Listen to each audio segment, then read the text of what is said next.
Hey folks, I'm super fired up about this talk because it's something that we're all talking about in this age of COVID. I've got my mask sitting right here on the table. I'm gonna have to put my mask on as I go outside and with no new social distancing laws. And all of us are facing this reality. And we know now that the skills that are in demand today are going to change in 5 years, just like the skills are in demand today were skills that didn't exist 5 years ago.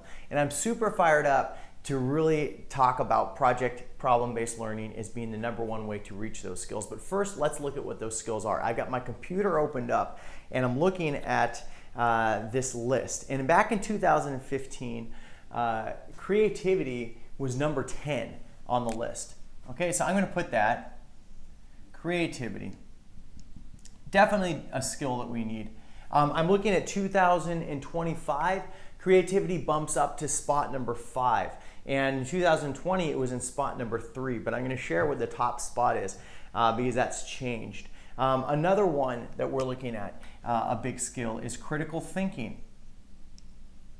Okay, being able to sift through lots of data, understanding what that data means and why that data is important. But one of the major skills that's moved up that wasn't even there before actually in the list, and I think we'll see why in a second, was active learning.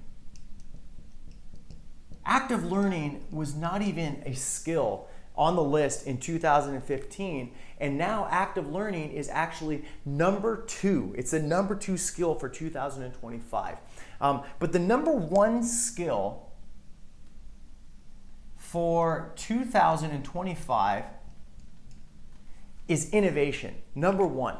And it says it lists it with analytical thinking and innovation, because obviously innovation has to come from somewhere. So we've got innovation, critical thinking. I'm going to add here problem solving.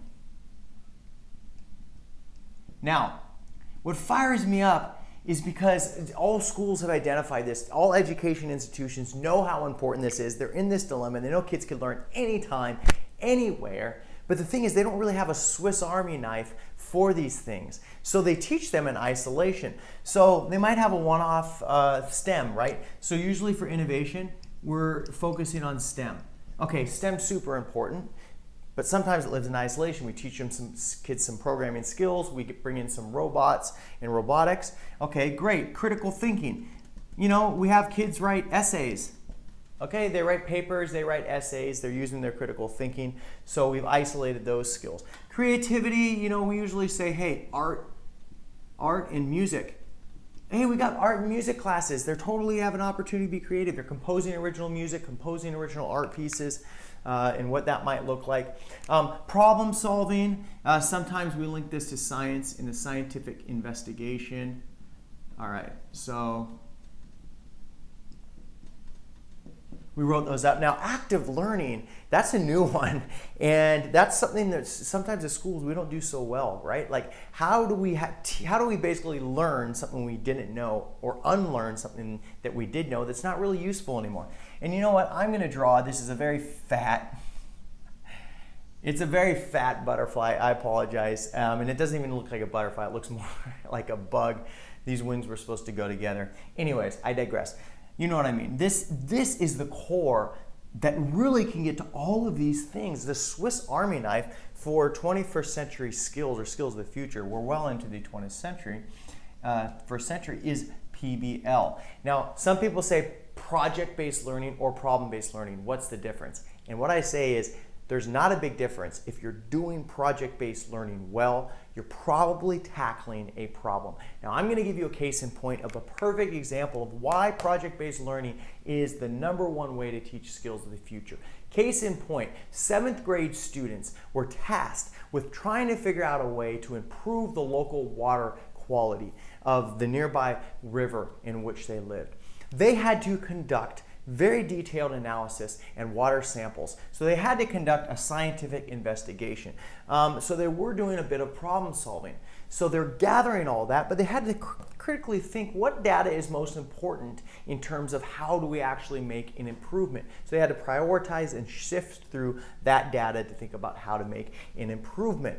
Now, when it came to innovation, students had a number of ways they can go. What is going to make the most dramatic change? We had students designing toxic-free cosmetics. We had students designing bags, reusable bags that they got from old t-shirts and clothing that other students had brought in.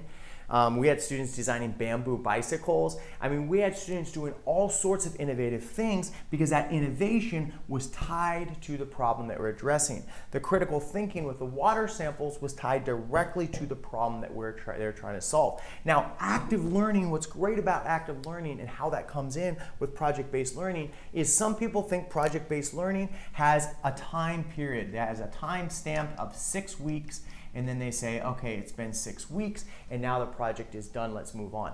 Not so fast. That water quality issue is not addressed in a 6-week project. That's a problem that's ongoing. So when it comes to active learning, they're going to have to reassess continuously what were the changes that they made, what were the innovations that they brought forward, and how effective are those going to become in making change. And creativity and innovation go hand in hand. So now we don't just have some subjects working in isolation. We don't have skills working in isolation, which we're trying to teach them these skills and then asking them when they're graduates to put these skills together. No, they're doing it through project-based learning. If you like this video, please, please, please, please, please do me a favor and just hit the like button, leave a comment. We know how LinkedIn's algorithms work. We know how many people will be able to view this video if you do that. And I really, really hope this gets in the hands of a lot of people because I think project-based learning is the way of the future and the vehicle that's going to drive all these skills we want our students to get. Thanks. Hope you enjoyed the video.